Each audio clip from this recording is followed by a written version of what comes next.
हाँ जी भैया, नमस्ते। फिर से स्वागत है हमारा एक नई वीडियो में। आप लोग, क्या गाना का यह नाम है, क्या मतलब एकदम अब यहाँ कर दिया, यहाँ मार दिया, धड़ाक दे। गाना भैया का लुक भी प्री पोस्टर में आप लोग को दिखा, मीन्स मोशन पोस्टर में, और ऐसा ही गाना का नाम भी है भाई। गाना का नाम है कातिल। अभी से कुछ देर पहले पोस्टर आया और ये सब पता चल गया है कि गाना कौन लिखे है, म्यूजिक कौन दिए हैं, फिटिंग कौन की है, कौन गाई है उनके साथ। ये डुएट गाना है।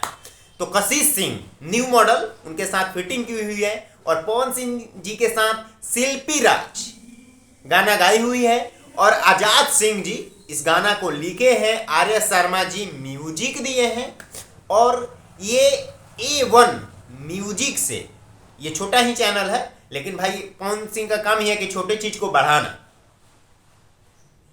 अच्छे चीज को बढ़ाना।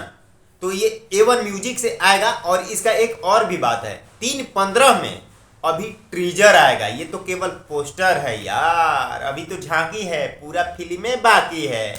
तो मिलते हैं नेक्स्ट वीडियो में, तब तक के लिए जय हिंद।